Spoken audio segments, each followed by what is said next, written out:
Assalamualaikum warahmatullahi wabarakatuh. Perkenalkan, saya Siska Febrianti Putri dengan NIM 23500 91229 akan mempresentasikan hasil analisis saya terhadap permasalahan lingkungan di Indonesia, penerapan green business dan greenwashing pada suatu perusahaan. Masalah lingkungan adalah kondisi terganggunya keseimbangan alam akibat ulah manusia ataupun faktor alam, sehingga menimbulkan dampak negatif bagi kehidupan. Salah satu masalah lingkungan di Indonesia yaitu pencemaran sampah plastik. Sudah bukan rahasia umum bahwa sampah plastik merupakan limbah yang sangat sulit terurai. Fenomena ini diperparah dengan meningkatnya plastik sekali pakai, terutama pada industri makanan seperti take away, sedotan, tutup gelas, serta kantong plastik sekali pakai hanya digunakan dalam waktu yang singkat namun membutuhkan waktu ratusan tahun untuk terurai. Selanjutnya yaitu perusahaan yang dapat dikategorikan sebagai greenwashing, yaitu Starbucks merupakan perusahaan multinasional yang bergerak di bidang minuman, kopi, dan makanan ringan. Sebagai bentuk kepedulian terhadap lingkungan, beberapa industri makanan dan minuman di Indonesia mulai melakukan program berkelanjutan.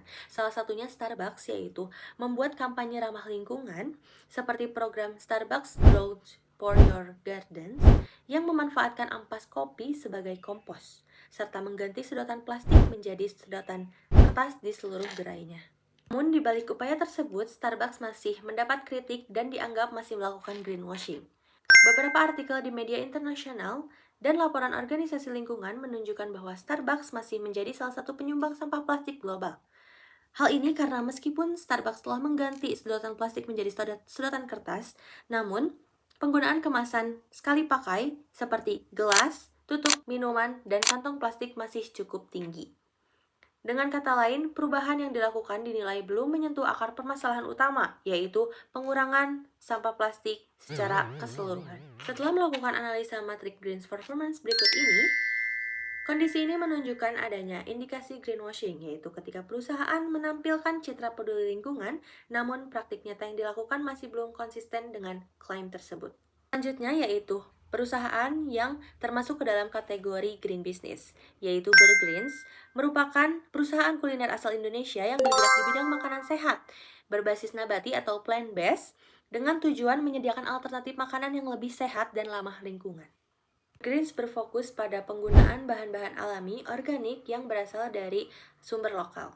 Konsep utama yang diusung adalah healthy, sustainable, ethical foods, di mana setiap produk tidak hanya memperhatikan kesehatan konsumen, melainkan dampaknya terhadap lingkungan.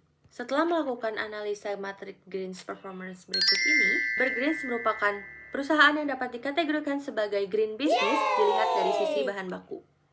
Selain itu, dilihat dari sisi operasional, Burgerins menerapkan prinsip ramah lingkungan seperti penggunaan kemasan yang berkelanjutan dan pengurangan limbah makanan.